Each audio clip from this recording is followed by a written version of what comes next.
First of all మనం react native ప్రాజెక్ట్ని create చేయడానికి ముందు మన ల్యాప్టాప్లో డిపెండెన్సీస్ అలాగే ప్రీ రిక్వైర్మెంట్స్ ఉన్నాయా లేదని చెప్పేసి ఫస్ట్ చెక్ చేయాలన్నమాట. దాన్ని చెక్ చేయడానికి మన సిస్టంలో టర్మినల్ అయితే మ్యాక్బుక్లో అయితే టర్మినల్, ఒకవేళ విండోస్ అయితే CMD అనమాట. మీరు ఓపెన్ చేసిన తర్వాత మీకు ఒక కమాండ్ అనేది కామెంట్ సెక్షన్లో అయితే మెన్షన్ చేస్తారు. అది మీరు కాపీ చేసి పేస్ట్ చేశారంటే మీకు కావాల్సిన ఇట్లా ఏంటి Node.js, NPM, NPX ఇవన్నీ చెక్ చేయడానికి కోసం ఒక కమాండ్ ఇచ్చింటాను. ఆ కమాండ్ మీరు పేస్ట్ చేశారంటే అక్కడ మీకు వర్షన్స్ అన్నీ వస్తాయన్నమాట. ఒకవేళ ఇన్స్టాల్ అవ్వకపోతే కమాండ్ నాట్ ఫౌండ్ వస్తుంది. సో నాకు ఎందుకంటే ఇక్కడ కమాండ్ నాట్ ఫౌండ్ చెప్పిందంటే చాక్లెట్ అనేది నా మ్యాక్బుక్ అవసరం లేదన్నమాట. ఒకవేళ విండోస్ అయితే విండోస్ అయితే అవసరం అనమాట. సో దట్ ఇప్పుడు నా దాంట్లో అన్ని ఇన్స్టాల్ అయినాయి కాబట్టి సో దట్ నేను ఇప్పుడు రియాక్ట్ నేటివ్ ప్రాజెక్ట్ అయితే క్రియేట్ చేస్తాను అనమాట.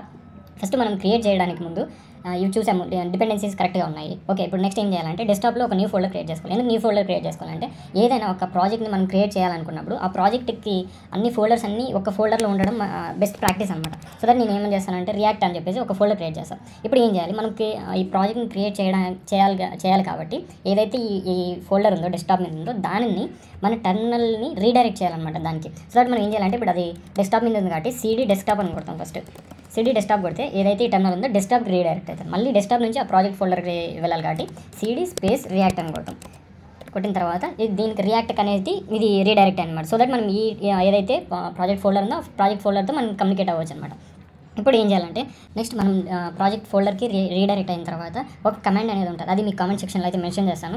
అది మీరు ఇక్కడ పేస్ట్ చేసుకోండి. ఏంటంటే npx@react native community CLI init. ఇక్కడ ఏదైతే ఉంటుంది మీ యాప్ నేమ్ ఉంటుందో ఆ యాప్ నేమ్ అంటే వెబ్సైట్ కానీ యాప్ కానీ ఏదైతే మీరు క్రియేట్ చేయాలనుకుంటున్నారో ఆ యాప్ నేమ్ ఇచ్చిన తర్వాత ఎంటర్ క్లిక్ చేయండి. ఎంటర్ క్లిక్ చేసిన తర్వాత మీకు ఓకే ప్రొసీడ్ అని వస్తుంది. ప్రొసీడ్ అని వచ్చిన తర్వాత Y అని కొట్టేసి ఎస్ అని కొట్టి ఎంటర్ కొట్టామంటే మనకి అనేది కాసేపు లోడ్ అయిన తర్వాత ప్రాజెక్ట్ అనేది క్రియేట్ అయిపోద్ది అనమాట. ఇలా మీకు రియాక్ట్కి సంబంధించిన లోగో టర్మినల్లో కానీ CMDలో కానీ వచ్చిందంటే మీ దాంట్లో రియాక్ట్కి సంబంధించినవి అన్నీ ఇన్స్టాల్ అవుతున్నాయని చెప్పేసి సింబల్ అనమాట. ఒక 10 minutes వెయిట్ చేసామంటే మీకు ప్రాజెక్ట్ అయితే క్రియేట్ అయిపోద్ది అనమాట. ఇక్కడ ఒకటి అడుగుతుంది అనమాట, do you want to install CocoaPods అని చెప్పేసి. అది ఎవరైతే iOS యాప్ని డెవలప్ చేయాలనుకుంటున్నారో వాళ్ళు ఎస్ అని క్లిక్ చేయండి. ఒకవేళ iOS కాదు ఆండ్రాయిడ్ చేయాలనుకుంటున్నారంటే ఎన్ అని కొట్టేసారంటే మీ ప్రాజెక్ట్ అనేది క్రియేట్ అయిపోతుంది అనమాట. ఇప్పుడు మనం చెక్ చేద్దాము ప్రాజెక్ట్ క్రియేట్ అయిందా లేదా అని చెప్పేసి. ఇప్పుడు రియాక్ట్ ప్రాజెక్ట్లో ఫోల్డర్లో కదా మనం చేసింది ఇక్కడ వచ్చిందనమాట. ఇప్పుడు దీన్ని నార్మల్గా విండోస్లో అయితే దీన్ని ఓపెన్ చేసిన తర్వాత మీకు పైన వచ్చేసి పాత్ అనేది వస్తుంది అనమాట. పాత్లో CMD అని కొడితే మీకు CMD ఓపెన్ అవుతుంది. మ్యాక్బుక్లో అయితే డైరెక్ట్ దీన్ని తీసుకెళ్ళేసి VS కోడ్లో డ్రాగ్ చేసామంటే VS కోడ్లో మన ప్రాజెక్ట్ అనేది ఓపెన్ అయిపోతుంది అనమాట. ఓపెన్ అయింది. ఇప్పుడు ఓపెన్ అయిన తర్వాత కింద టర్మినల్ ఓపెన్ చేయాలి. దీన్ని రన్ చేయాలంటే టర్మినల్ ఓపెన్ చేసిన తర్వాత దీంట్లో టర్మినల్ అప్పుడు npx react native run android అని ఇలా టైప్ చేసిన తర్వాత ఎంటర్ కొట్టామంటే మనకి ప్రాజెక్ట్ అనేది రన్ అవుతుంది అనమాట. ఫస్ట్ టైం అయితే ఎక్కువ టైం తీసుకుంటుంది, ఒక 15 minutes టైం తీసుకుంటుంది. వెయిట్ చేయండి.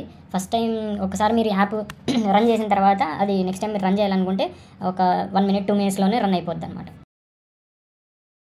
ప్రాజెక్ట్ అయితే క్రియేట్ అయిపోయింది అనమాట. క్రియేట్ అయిన తర్వాత ఏదైతే ఈ ప్రాజెక్ట్ సంబంధించిన కోడ్ అనేది అది బండిలో పై వేసి మన ఎమ్యులేటర్లోకి అయితే పుష్ అవుతూ ఉంటుంది అనమాట. చూసారా ఇక్కడ అవుట్పుట్ అనేది వచ్చిందనమాట. ఇక్కడ ఏదైతే app.tsxలో ఒక ఎగ్జాంపుల్ కోడ్ అయితే పెట్టారు కాబట్టి ఆ కోడ్ ఏదైతే కోడ్ రాసింటారో ఆ కోడ్ అనేది అవుట్పుట్లో కనిపిస్తుంది అనమాట. సో దట్ మీరు app.tsxలో మీరు చేంజ్ చేసుకున్నారంటే మీకు చేంజ్ అయిపోతుంది అనమాట మీ code. This is the way of creating React Native. మీకు ఇంకా ఇన్ డీటెయిల్గా వీడియో కావాలంటే కింద అయితే నేను వీడియో అయితే లింక్ చేశాను. ఆ వీడియోని అయితే మీరు చూసి నీట్గా సెటప్ చేసుకోవచ్చు అనమాట.